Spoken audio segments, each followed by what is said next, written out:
ಇತರ ಅಭಿಪ್ರಾಯಗಳಿಗಿಂತ ನಿಮ್ಮ ಪರಿಸ್ಥಿತಿಗಳ ಆಧಾರದ ಮೇಲೆ ನಿರ್ಧಾರಗಳನ್ನು ತೆಗೆದುಕೊಳ್ಳುವ ಮೂಲಕ ಸಂತೋಷಕ್ಕಾಗಿ ಶ್ರಮಿಸಿ. ಸವಾಲುಗಳು ಉದ್ಭವಿಸಬಹುದು, ಆದರೆ ಶಾಂತವಾಗಿರುವುದು ನಿರ್ಣಾಯಕ. ಸೂರ್ಯನ ತೀವ್ರತೆಯ ಹೊರತಾಗಿಯೂ ಸಮುದ್ರವು ಶುಷ್ಕವಾಗಿರುತ್ತದೆ. ಕೆಲವೊಮ್ಮೆ ಪ್ರತಿಕೂಲತೆಯು ಕಾಣದ ಅಪಾಯಗಳಿಂದ ನಮ್ಮನ್ನು ರಕ್ಷಿಸುತ್ತದೆ. ತೊಂದರೆಯ ಸಮಯದಲ್ಲಿ ಹೆಚ್ಚಿನ ಶಕ್ತಿಯನ್ನು ನಂಬಿರಿ, ಅದು ನಿಮಗೆ ಮಾರ್ಗದರ್ಶನ ನೀಡುತ್ತದೆ ಎಂದು ತಿಳಿದುಕೊಳ್ಳಿ. ನಂಬಿಕೆಯೊಂದಿಗೆ ಸಂಪರ್ಕವು ಶಾಂತಿ, ಶಕ್ತಿ ಮತ್ತು ಸ್ಪಷ್ಟತೆಯನ್ನು ತರುತ್ತದೆ, ಮನಸ್ಸನ್ನು ದುಃಖದಿಂದ ಮುಕ್ತಗೊಳಿಸುತ್ತದೆ.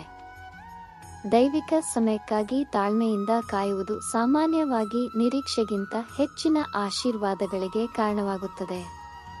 ಹಿಂದಿನ ಪಶ್ಚಾತ್ತಾಪ ಅಥವಾ ಭವಿಷ್ಯದ ಬಗ್ಗೆ ಚಿಂತಿಸುವ ಬದಲು ಪ್ರಸ್ತುತ ಕ್ಷಣದ ಮೇಲೆ ಕೇಂದ್ರೀಕರಿಸಿ.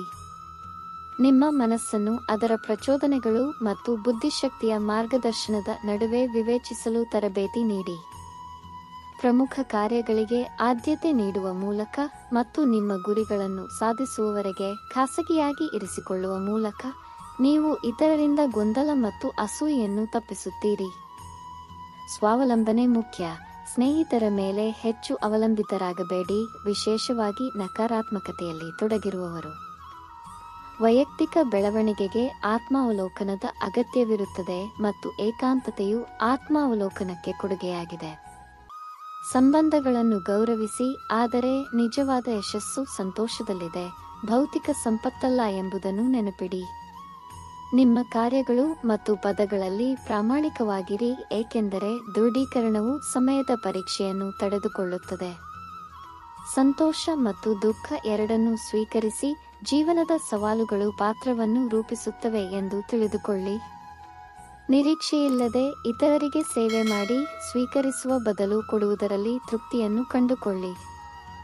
ಜೀವನದ ಅನಿಶ್ಚಿತತೆಗಳ ನಡುವೆ ನಿಮ್ಮ ಗುರಿಗಳ ಮೇಲೆ ಕೇಂದ್ರೀಕರಿಸಿ ಮತ್ತು ಪ್ರೀತಿಪಾತ್ರ ಬೆಂಬಲವನ್ನು ಪ್ರಶಂಸಿಸಿ. ಪೋಷಕರಿಗೆ ಗೌರವ ಮತ್ತು ಜೀವನದ ಆಶೀರ್ವಾದಗಳಿಗೆ ಕೃತಜ್ಞತೆ ಅತ್ಯಗತ್ಯ ಪಾಠಗಳಾಗಿವೆ. ಎಲ್ಲಾ ಪ್ರಯತ್ನಗಳಲ್ಲಿ ನಿಜವಾದ ಯಶಸ್ಸು ಪರಿಶ್ರಮದಿಂದ ಬರುತ್ತದೆ, ಕರಪತ್ರಗಳಿಂದಲ್ಲ ಎಂಬುದನ್ನು ನೆನಪಿಡಿ. ಯಶಸ್ಸನ್ನು ಸಾಧಿಸಲು ವೈಯಕ್ತಿಕ ಸಮರ್ಪಣೆ ಮತ್ತು ಶ್ರದ್ಧೆಯ ಅಗತ್ಯವಿರುತ್ತದೆ. ವಿವರಗಳಿಗೆ ಗಮನ ಕೊಡಿ, ಏಕೆಂದರೆ ಸಣ್ಣ ತಪ್ಪುಗಳು ಸಹ ಪ್ರಗತಿಗೆ ಅಡ್ಡಿಯಾಗಬಹುದು. ವೈಯಕ್ತಿಕ ಬೆಳವಣಿಗೆಗೆ ತಪ್ಪುಗಳನ್ನು ಒಪ್ಪಿಕೊಳ್ಳುವುದು ಮತ್ತು ಕಲಿಯುವುದು ಅವಶ್ಯಕ. ಉದಾರತೆ ಹೆಚ್ಚಾಗಿ ಸಂಪತ್ತು ಮತ್ತು ಗೌರವಕ್ಕೆ ಕಾರಣವಾಗುತ್ತದೆ. ಅಹಂಕಾರವು ಒಬ್ಬರ ಸ್ವಂತ ತಪ್ಪುಗಳನ್ನು ಮತ್ತು ಇತರ ಒಳ್ಳೆಯತನವನ್ನು ಕುರುಡಾಗಿಸುತ್ತದೆ. ಪ್ರತಿಕೂಲತೆಯು ಬಲಗೊಳ್ಳುತ್ತದೆ, ಜೀವನದ ಸವಾಲುಗಳನ್ನು ಹೆಚ್ಚು ನಿರ್ವಹಿಸುವಂತೆ ಮಾಡುತ್ತದೆ. ಪ್ರತೀಕಾರವು ಹೋರಾಟದಿಂದ ಬರುವುದಿಲ್ಲ, ಆದರೆ ಯಶಸ್ಸಿನೊಂದಿಗೆ ಇತರರನ್ನು ಮೀರಿಸುವ ಮೂಲಕ ಬರುತ್ತದೆ. ನಾಳೆಗಾಗಿ ಕಾಯುವುದಕ್ಕಿಂತ ಇಂದು ಧನಾತ್ಮಕವಾಗಿ ವರ್ತಿಸಿ. ನಿಜವಾದ ಸ್ನೇಹಿತರು ಕಹಿಯಾಗಿದ್ದರೂ ಪ್ರಾಮಾಣಿಕವಾಗಿ ಮಾತನಾಡುತ್ತಾರೆ. ಕೆಟ್ಟ ಅಭ್ಯಾಸಗಳನ್ನು ತೊಡೆದುಹಾಕಲು ಮತ್ತು ನೀವು ಸಾಧಿಸಿದ್ದನ್ನು ಪ್ರಶಂಸಿಸಲು ಕಲಿಯಿರಿ. ಅವಮಾನಗಳಿಗೆ ಗೌರವಯುತವಾಗಿ ಪ್ರತಿಕ್ರಿಯಿಸಿ ಮತ್ತು ಇತರರನ್ನು ದೂಷಿಸುವ ಬದಲು ನಿಮ್ಮ ಸಮಸ್ಯೆಗಳಿಗೆ ಜವಾಬ್ದಾರಿಯನ್ನು ತೆಗೆದುಕೊಳ್ಳಿ. ನೀವು ಮಾತನಾಡುವುದಕ್ಕಿಂತ ಹೆಚ್ಚು ಆಲಿಸಿ ಮತ್ತು ಪದೇ ಪದೇ ಕ್ಷಮಿಸಿ, ಆದರೆ ಎಚ್ಚರಿಕೆಯಿಂದ ನಂಬಿರಿ. ನಿಮ್ಮ ಸಂತೋಷದ ಮೇಲೆ ಅಧಿಕಾರ ಹಿಡಿಯಲು ಯಾರಿಗೂ ಬಿಡಬೇಡಿ. ನಿಮ್ಮ ಸಮಸ್ಯೆಗಳನ್ನು ನೀವೇ ಇಟ್ಟುಕೊಳ್ಳಿ, ಏಕೆಂದರೆ ಹೆಚ್ಚಿನ ಜನರು ಕಾಳಜಿ ವಹಿಸುವುದಿಲ್ಲ ಅಥವಾ ಅವರಲ್ಲಿ ಸಂತೋಷವನ್ನು ಕಾಣಬಹುದು. ದೂರು ಇಲ್ಲದೆ ಸಂದರ್ಭಗಳಿಗೆ ಹೊಂದಿಕೊಳ್ಳುವವರಿಗೆ ಯಶಸ್ಸು ಬರುತ್ತದೆ. ಹಿಂದಿನ ನಷ್ಟಗಳಿಗಿಂತ ಗುರಿಗಳ ಮೇಲೆ ಕೇಂದ್ರೀಕರಿಸಿ. ಬದಲಾವಣೆ ಅನಿವಾರ್ಯ, ಆದ್ದರಿಂದ ತಾತ್ಕಾಲಿಕ ಸನ್ನಿವೇಶಗಳಿಗೆ ಒತ್ತು ನೀಡಬೇಡಿ. ಪ್ರಾರ್ಥನೆಯು ಶಕ್ತಿಯುತವಾದ ಸಾಧನವಾಗಿದೆ, ನಮ್ಮ ಕ್ರಿಯೆಗಳು ಸಾಧ್ಯವಾಗದಿರುವಲ್ಲಿ ಸಹಾಯವನ್ನು ನೀಡುತ್ತದೆ. ಪಾಲಿಸಬೇಕಾದ ಸಂಬಂಧಗಳನ್ನು ಕಾಪಾಡಿ, ತಪ್ಪುಗಳು ಬೆಳವಣಿಗೆಗೆ ಕಾರಣವಾಗಬಹುದು. ಪ್ರೀತಿಯು ಅಮೂಲ್ಯವಾದುದು, ಆದರೆ ದುರ್ಬಲವಾಗಿರಬಹುದು. ಎಚ್ಚರಿಕೆಯಿಂದ ಪೋಷಣೆಯ ಅಗತ್ಯವಿರುತ್ತದೆ. ಮಳೆಬಿಲ್ಲುಗಳು ಜೀವನದ ಸಂತೋಷ ಮತ್ತು ದುಃಖದ ಮಿಶ್ರಣದಲ್ಲಿ ಸೌಂದರ್ಯವನ್ನು ಸಂಕೇತಿಸುತ್ತವೆ. ಇತರ ಬಗ್ಗೆ ಅತಿಯಾದ ಕಾಳಜಿಗಿಂತ ಸ್ವಯಂ ಕಾಳಜಿಗೆ ಆದ್ಯತೆ ನೀಡಿ. ಸವಾಲುಗಳನ್ನು ಬೆಳವಣಿಗೆಗೆ ಅವಕಾಶಗಳಾಗಿ ಸ್ವೀಕರಿಸಿ. ನೆನಪಿಡಿ, ಪ್ರೀತಿ ಪಾತ್ರರು ಯಶಸ್ಸು ಮತ್ತು ಹೋರಾಟದಲ್ಲಿ ಪಾತ್ರವಹಿಸುತ್ತಾರೆ. ಹೆಚ್ಚು ಪ್ರಯೋಗಗಳನ್ನು ಎದುರಿಸಿದವರಿಂದ ಪ್ರಕಾಶಮಾನವಾದ ಹೊಳಪು ಬರುತ್ತದೆ. ಜೀವನದ ತಿರುವುಗಳು ಬೇರ್ಪಡುವಿಕೆ ಮತ್ತು ಕಲಿತ ಪಾಠಗಳಿಗೆ ಕಾರಣವಾಗುವುದರಿಂದ ಸಂತೋಷದ ಕ್ಷಣಗಳನ್ನು ಪಾಲಿಸಿ. ಇತರ ನ್ಯೂನತೆಗಳಿಗಿಂತ ಅವರಲ್ಲಿರುವ ಒಳ್ಳೆಯದನ್ನು ಕೇಂದ್ರೀಕರಿಸುವ ದೃಷ್ಟಿಕೋನವನ್ನು ಕಾಪಾಡಿಕೊಳ್ಳಿ. ದುರುದ್ದೇಶವಿಲ್ಲದೆ ಇತರರನ್ನು ನೋಡಿಕೊಳ್ಳುವುದು ಉದಾತ್ತ ಪಾತ್ರದ ಲಕ್ಷಣವಾಗಿದೆ. ದೇವರಲ್ಲಿ ನಿಮ್ಮ ನಂಬಿಕೆಯನ್ನು ಇರಿಸಿ, ಏಕೆಂದರೆ ಆತನ ಒಪ್ಪಂದವು ಬೇರೆಯವರಿಗಿಂತ ವೇಗವಾಗಿರುತ್ತದೆ. ತಮ್ಮ ಮಾತುಗಳು ಮತ್ತು ಕಾರ್ಯಗಳಲ್ಲಿ ಶಾಂತತೆಯನ್ನು ಕಾಪಾಡಿಕೊಳ್ಳುವವರಿಂದ ಆಂತರಿಕ ಶಾಂತಿಯನ್ನು ಸಾಧಿಸಲಾಗುತ್ತದೆ. ದುಃಖದಿಂದ ತಮ್ಮನ್ನು ತಾವು ಮುಕ್ತಗೊಳಿಸಿಕೊಳ್ಳುತ್ತಾರೆ. ಬೆಂಕಿ ಕಡ್ಡಿಯು ಇತರರಿಗೆ ಬೆಂಕಿ ಹಚ್ಚುವ ಮೊದಲು ಸ್ವತಃ ಸುಟ್ಟು ಹೋಗುವಂತೆ, ನಮ್ಮ ಕೋಪವು ಇತರರಿಗೆ ಹಾನಿ ಮಾಡುವ ಮೊದಲು ನಮ್ಮನ್ನು ಕಿತ್ತುಕೊಳ್ಳುತ್ತದೆ. ಬುದ್ಧಿವಂತಿಕೆಯು ಹೆಚ್ಚಾಗಿ ವಯಸ್ಸು ಮತ್ತು ಪ್ರತಿಕೂಲತೆಯಿಂದ ಬರುತ್ತದೆ. ಭಾವೋದ್ರೇಕ, ಮೂರ್ಖತನ, ದ್ವೇಷ ಮತ್ತು ದುರಾಶೆಗಳು ಅತ್ಯಂತ ದೊಡ್ಡ ವಿರೋಧಿಗಳು. ಬದಲಾಗಿ ಉತ್ತಮ ನಡವಳಿಕೆ, ಪ್ರಾಮಾಣಿಕತೆ, ಸಹಾನುಭೂತಿ ಮತ್ತು ಪ್ರಾಮಾಣಿಕತೆಯನ್ನು ಬೆಳೆಸಿಕೊಳ್ಳಿ. ಮನಸ್ಸಿನ ಶಾಂತಿಯನ್ನು ಮರಳಿ ಪಡೆಯಲು ನಿಮ್ಮ ನಿರೀಕ್ಷೆಗಳನ್ನು ಕಡಿಮೆ ಮಾಡಿ. ಕೆಲವರು ತಮ್ಮ ನೋವನ್ನು ಮರೆಮಾಚಲು ನಗುತ್ತಾರೆ, ತಮ್ಮ ಹೋರಾಟಗಳನ್ನು ತಪ್ಪಾಗಿ ಅರ್ಥೈಸಿಕೊಳ್ಳುತ್ತಾರೆ ಎಂದು ತಿಳಿದು ಸಮಾಧಾನವನ್ನು ಕಂಡುಕೊಳ್ಳುತ್ತಾರೆ. ಇತರರ ಹಕ್ಕುಗಳು ಮತ್ತು ಸಂತೋಷವನ್ನು ದುರ್ಬಳಕೆ ಮಾಡುವವರ ಬಗ್ಗೆ ಎಚ್ಚರದಿಂದಿರಿ. ಅವರ ಕ್ಷಣಿಕ ಸಂತೋಷವು ಅಲ್ಪಕಾಲಿಕವಾಗಿದೆ.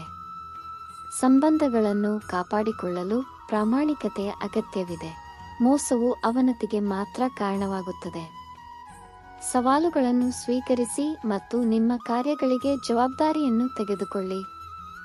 ನಿಮ್ಮ ಆತ್ಮ ಮತ್ತು ಮನಸ್ಸನ್ನು ನಿಧಿಯಾಗಿರಿ, ಏಕೆಂದರೆ ಅವರು ನಿಮ್ಮನ್ನು ಸದಾಚಾರದ ಕಡೆಗೆ ಮಾರ್ಗದರ್ಶನ ಮಾಡುತ್ತಾರೆ. ನೆನಪಿಡಿ, ನೀವು ಬರಿಗೈಯಲ್ಲಿ ಬಂದಿದ್ದೀರಿ ಮತ್ತು ಅದೇ ರೀತಿಯಲ್ಲಿ ಹೊರಡುತ್ತೀರಿ. ನಿಮ್ಮ ಕಾರ್ಯಗಳನ್ನು ದೇವರಿಗೆ ಅರ್ಪಿಸಿ, ನಿಮ್ಮ ಆರೋಗ್ಯವನ್ನು ಪಾಲಿಸಿ ಮತ್ತು ತೃಪ್ತಿ ಮತ್ತು ನಿಷ್ಠೆಯನ್ನು ಗೌರವಿಸಿ. ಕರ್ಮವು ಶಾಂತಿ ಮತ್ತು ಯಶಸ್ಸನ್ನು ನೀಡುತ್ತದೆ. ವಿಧಿಗೆ ರಾಜೀನಾಮೆ ನೀಡುವ ಕ್ರಮವನ್ನು ಸ್ವೀಕರಿಸಿ.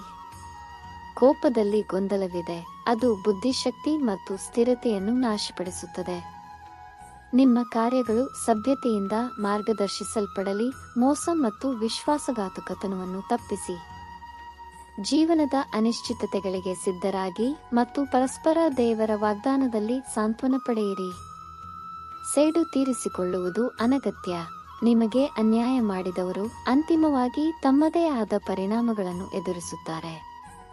ಉತ್ಸಾಹ, ಮೂರ್ಖತನ, ದ್ವೇಷ ಮತ್ತು ದುರಾಶೆಗಳ ಮೋಸಗಳನ್ನು ತಪ್ಪಿಸಿ ಸದ್ಗುಣಶೀಲ ಜೀವನದಲ್ಲಿ ಸಂತೋಷವನ್ನು ಕಂಡುಕೊಳ್ಳಿ.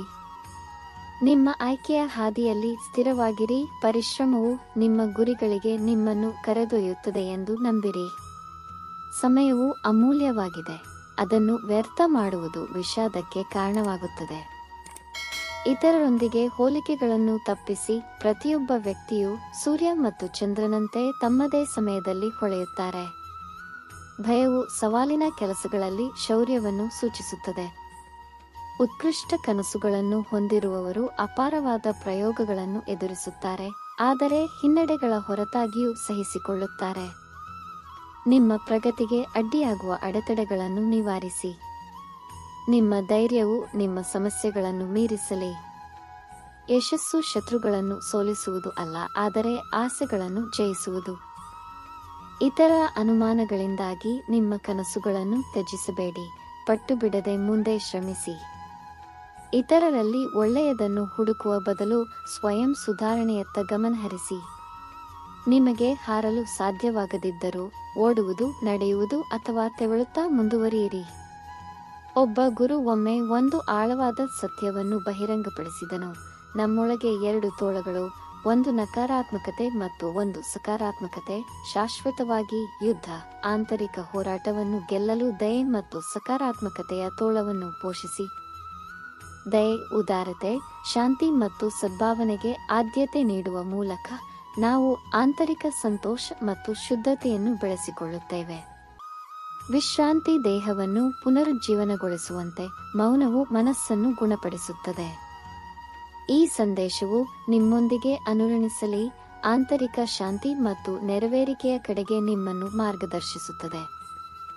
ವೀಕ್ಷಿಸಿದ್ದಕ್ಕಾಗಿ ಧನ್ಯವಾದಗಳು.